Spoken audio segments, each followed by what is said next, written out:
आप सभी को जय मसीह की। द बाइबल पोर्शन में आपका स्वागत है।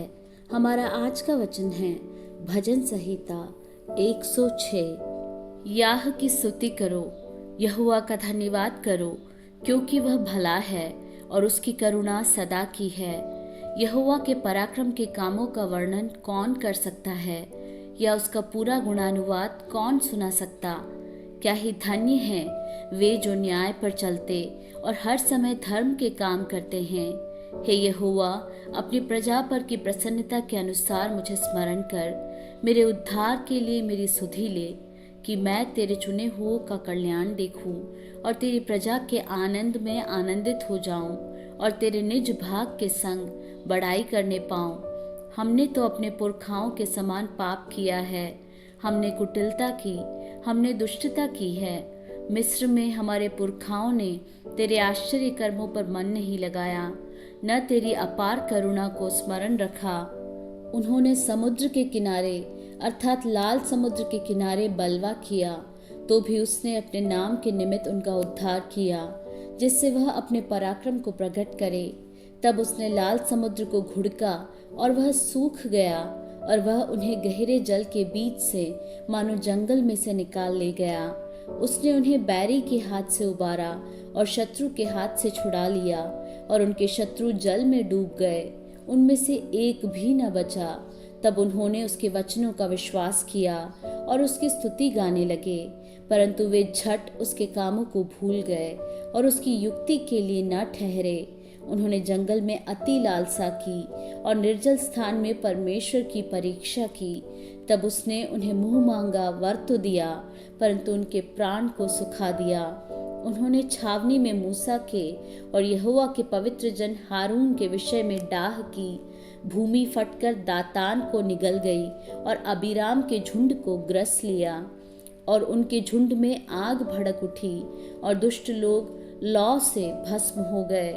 उन्होंने होरेब में बछड़ा बनाया और ढली हुई मूर्ति को दंडवत की। यो उन्होंने अपनी महिमा अर्थात परमेश्वर को घास खाने वाले बैल की प्रतिमा से बदल डाला। वे अपने उद्धारकर्ता परमेश्वर को भूल गए, जिसने मिस्र में बड़े बड़े काम किए थे। उसने तो हाम के देश में आश्चर्य कर्म और लाल समुद्र के तट पर भयंकर काम किए थे। इसलिए उसने कहा कि मैं उनका सत्यानाश कर डालता, यदि मेरा चुना हुआ मूसा जोखिम के स्थान में उनके लिए खड़ा न होता, ताकि मेरी जलजलाहट को ठंडा करे। कहीं ऐसा न हो कि मैं उन्हें नष्ट कर डालूं। उन्होंने मनभावने देश को निकम्मा जाना और उसके वचन की प्रतीति न की। वे अपने तंबू में कुड़कुड़ाए और यहोवा का कहा न माना। तब उसने उनके विषय में शपथ खाई कि मैं इनका जंगल में नाश करूंगा और इनके वंश को अन्य जातियों के सम्मुख गिरा दूंगा और देश देश में तितर बितर करूंगा। वे पोर वाले बाल देवता को पूजने लगे और मुर्दों को चढ़ाए हुए पशुओं का मांस खाने लगे।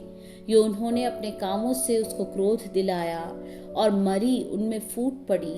तब पीनहास ने उठकर न्याय दंड दिया, जिससे मरी थम गई, और यह उसके लेखे पीढ़ी से पीढ़ी तक सर्वदा के लिए धर्म गिना गया। उन्होंने मरीबा के सोते के पास भी यहोवा का क्रोध भड़काया, और उनके कारण मूसा की हानि हुई, क्योंकि उन्होंने उसकी आत्मा से बलवा किया। तब मूसा बिन सोचे बोल उठा। जिन लोगों के विषय यहोवा ने उन्हें आज्ञा दी थी, उनका उन्होंने सत्यानाश न किया, वरन उन्हीं जातियों से हिल मिल गए और उनके व्यवहारों को सीख लिया और उनकी मूर्तियों की पूजा करने लगे, और वे उनके लिए फंदा बन गई। वरन उन्होंने अपने बेटे बेटियों को पिशाचों के लिए बलिदान किया और अपने निर्दोष बेटे बेटियों का लहू बहाया, जिन्हें उन्होंने कनान की मूर्तियों पर बलि किया।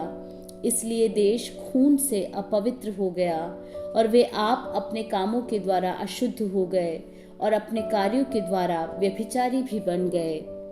तब यहोवा का क्रोध अपनी प्रजा पर भड़का और उसको अपने निज भाग से घृणा आई। तब उसने उनको अन्य जातियों के वश में कर दिया, और उनके बैरियों ने उन पर प्रभुता की।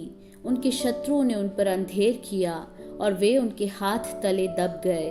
बारंबार उसने उन्हें छुड़ाया, परंतु वे उसके विरुद्ध युक्ति करते गए और अपने अधर्म के कारण दबते गए। तो भी जब जब उनका चिल्लाना उसके कान में पड़ा, तब तब उसने उनके संकट पर दृष्टि की और उनके हित में अपनी वाचा को स्मरण करके अपनी अपार करुणा के अनुसार तरस खाया, और जो उन्हें बंदी बनाकर ले गए थे उन सब से उन पर दया कराई। हे हमारे परमेश्वर यहोवा, हमारा उद्धार कर और हमें अन्य जातियों में से इकट्ठा कर ले कि हम तेरे पवित्र नाम का धन्यवाद करें और तेरी स्तुति करते हुए तेरे विषय में बड़ाई करें। इज़राइल का परमेश्वर यहोवा अनादिकाल से अनंत काल तक धन्य है। और सारी प्रजा कहे आमीन। याह की स्तुति करो।